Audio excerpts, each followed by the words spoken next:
Congress party నాయకులు పెద్ది సుదర్శన్ రెడ్డిపై నిరాధారణ ఆరోపణలు చేయడం మానుకోవాలి. కేవలం మాటలతో కోటలు కట్టడానికి పరిమితమైన కాంగ్రెస్ పార్టీ నాయకులు నర్సంపేట పట్టణ అభివృద్ధిపై దృష్టి పెట్టాలి. నర్సంపేట పట్టణ బీఆర్ఎస్ పార్టీ యూత్ అధ్యక్షులు రాయుడి దుష్యంత్ రెడ్డి పేర్కొన్నారు. ఈ సందర్భంగా వారు మాట్లాడారు. నర్సంపేట పట్టణ ప్రజలకు నమస్కారం అండి. ఈరోజు తెలంగాణ రాష్ట్రంలో మున్సిపల్ ఎన్నికలు సమీపిస్తున్న వేళ నర్సంపేట పట్టణంలో కొందరు కాంగ్రెస్ పార్టీ నాయకులు నవ్విపోదురు కాక నాకేం సిగ్గన్నట్టుగా నోటికి ఎంత వస్తుందో అబద్ధాలు ప్రచారం చేసుకుంటూ తిరుగుతున్నారు. మనం మాట్లాడేది ఎంత నిజము, ఏంది అసలు దాని విషయం ఏంది, అసలు మనం మాట్లాడేది నిజమా తప్ప అనేది తెలుసుకోకుండా ఊరికనే ఏదో మాట్లాడాలి కాబట్టి పెద్ద చిన్న తేడా లేకుండా ఒక మాజీ ఎమ్మెల్యే పట్టుకొని నువ్వు అనుకుంటా ఏకవచనంతో సంబోధించుకుంటూ గౌరవ మర్యాదలు మర్చిపోయి మనం ఒక మన యూత్ అనేది ప్రజా సమస్యల మీద కొట్లాడదాం, కానీ ఇది మర్చిపోయి స్థాయి మించి పెద్ద మనుషుల మీద మాట్లాడడం అనేది కరెక్ట్ కాదు. వాళ్ళు ఏవైతే సమస్యలు ఏదైతే ఉన్నాయో, ఏదైతే బ్రోచర్ పట్టుకొని చూపిస్తున్నారు, చిన్న బ్రోచర్ ఒకసారి ఈ బ్రోచరు వాళ్ళు ఏదో పట్టుకొని చూపించుకుంటూ తిరుగుతున్నారో, దీంట్లో కుమ్మరికుంట పార్క్ ఏమైంది, డెవలప్మెంట్ చేస్తారు కానీ మాట్లాడిళ్ళు. అది కుమ్మరికుంట పార్క్ కొంచెం జూమ్ చేసిన ఈ పార్క్ అని చూపించుకుంటూ మనం మాట్లాడాలి కదా చిన్న.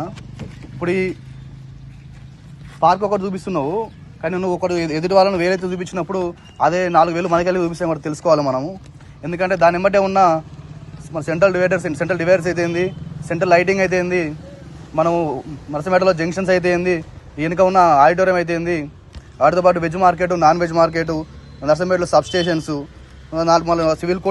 సివిల్ జడ్జి కోర్టు నిర్మాణము, ఇంటర్నల్ బీటీ రోడ్స్, మనం ఇలా చూసుకుంటూ పోతే గవర్నమెంట్ హాస్పిటల్, గవర్నమెంట్ కాలేజు, ఇలా చెప్పుకుంటూ పోతే ఈ బ్రోచర్ 10 అయినా కూడా నర్సంపేటలో సుదర్శన్ రెడ్డి గారు చేసిన అభివృద్ధిని చెప్పడానికి సరిపోదు. అసలు మీరు ఏదైతే కుమ్మరికుంట పార్కు ఎందుకు పనులు స్టార్ట్ కావాలని అడుగుతున్నారో, మొదలు అసలు కుమ్మరికుంట పార్కు అనేది టెండర్ ఎప్పుడైంది, అది ఎందుకు క్యాన్సిల్ అయింది, మళ్ళీ దానికి ఎన్ని కోట్ల రూపాయల నిధులు దానికోసం శాంక్షన్ అయినాయి, అది ఎవరు క్యాన్సిల్ చేసిల్లు అనేది మీకు మీ పార్టీ పెద్దల దగ్గరికి పోయి, అయ్యా ఇట్లా కుమ్మరికుంట పార్కు నిధులు వెనుకకు పోయినాయి, ఎందుకు పోయినాయి, దీనికి కారణం ఎవరు, దీన్ని క్యాన్సిల్ చేయాల్సిన అవసరం ఎందుకు వచ్చింది, అసలు అది అగ్రిమెంట్ ఎవరి పేరు మీద ఏంది, ఇవన్నీ కనుక్కొని మాట్లాడితే మీకు కొంచెం గౌరవం ఉండేది. ఎందుకంటే అది క్యాన్సిలేషన్ ఎందుకైందని పెద్దలకు తెలుసు. మీరు దయచేసి ఇట్లాంటి భవిష్యత్తులో ఇంకైనా మాట్లాడే ముందు పెద్దల దగ్గరికి పోయి మీరు మాట్లాడాలనుకుంటాను, నిజమా అబద్ధమా అసలు ఏంది తెలుసుకొని మాట్లాడితే బాగుంటుంది. ఇంకా ప్రజల సమస్యలు ఏమైనా ఉంటే మీరు బయటికి రండి, మాట్లాడండి. ఇవాళ ప్రతిపక్షాలు మీరున్నారా మేమున్నామా అనేది అర్థం తెలుసుకోకుండా నువ్వు ప్రతిపక్షాన్ని ప్రశ్నిస్తున్నావు. మీరు అధికారంలోకి వచ్చి 2 సంవత్సరాలు అయింది. 2 సంవత్సరాల నుంచి ఏం చేసావు మరి? మీరు కాలే అంటున్నావు. 2 ఏళ్ళైంది మీ పార్టీ అధికారంకి వచ్చి. 2 ఏళ్ళకి వెళ్ళి మరి ఆ పని ఎందుకు మొదలు కాలేదు? నువ్వు చూపిస్తున్నావు కదా, గడ్డి ఉన్నది, చెత్త ఉన్నది చూపిస్తున్నావు కదా, 2 ఏళ్ళకి వెళ్ళి ఎందుకు సాఫ్ చేయలేదు? మరి మేము దొంగలం అయితే మరి మీరేంది ఎందుకు చేయలేదు? మీరు దాన్ని ఎందుకు సాఫ్ చేయలేకపోయారు, ఎందుకు క్లీన్ చేయలేకపోయారు, నర్సంపేట ప్రజలకు ఎందుకు దాన్ని అందుబాటులో వేయలేకపోయారు? ఇది తెలుసుకొని మాట్లాడాలి.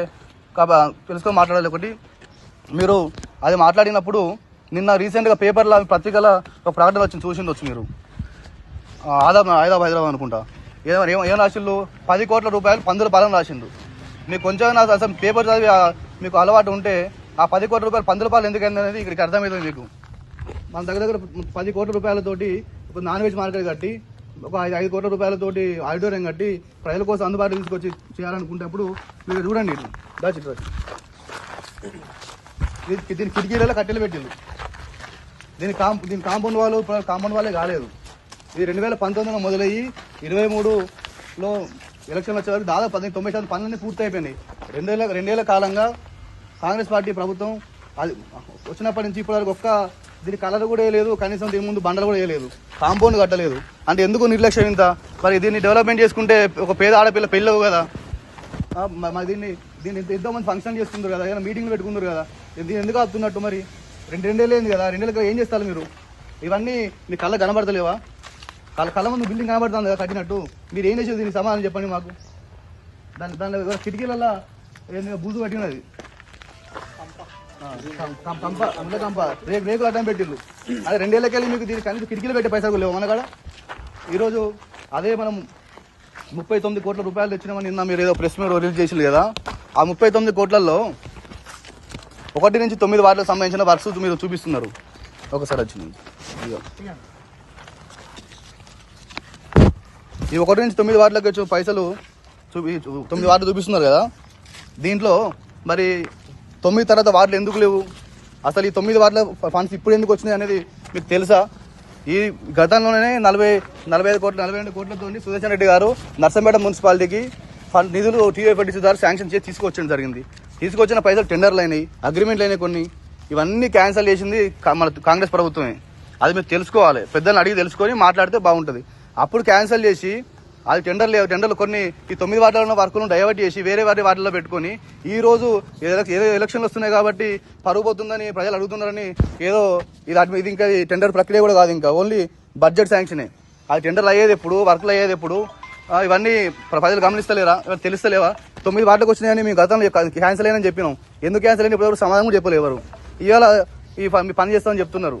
ఈ ప్రజలు అన్ని గమనిస్తున్నారు, ప్రతి ఒక్కరు గమనిస్తారు. రాబోయే ఎలక్షన్లకు తప్పకుండా బుద్ధి చెప్తారు. ఈ రాబోయే రోజుల్లో మున్సిపల్ ఎన్నికల్లో టీఆర్ఎస్ పార్టీ మున్సిపాలిటీ మీద జెండా ఎగిరేసి ఈ బిల్డింగ్ మేమే మున్సిపల్ నుంచి పూర్తి చేసి స్థానిక మహిళలకే దీన్ని మెయింటెనెన్స్ కూడా అప్పచెప్పాలని మా మాజీ ఎమ్మెల్యే గారిని మేము రిక్వెస్ట్ చేస్తాము. ఎట్ ద సేమ్ టైం దీనికి పేరు కూడా మార్చి దీన్ని అంబేద్కర్ భవన్గా చేయాలని కూడా కోరుకుంటున్నాము. జై తెలంగాణ.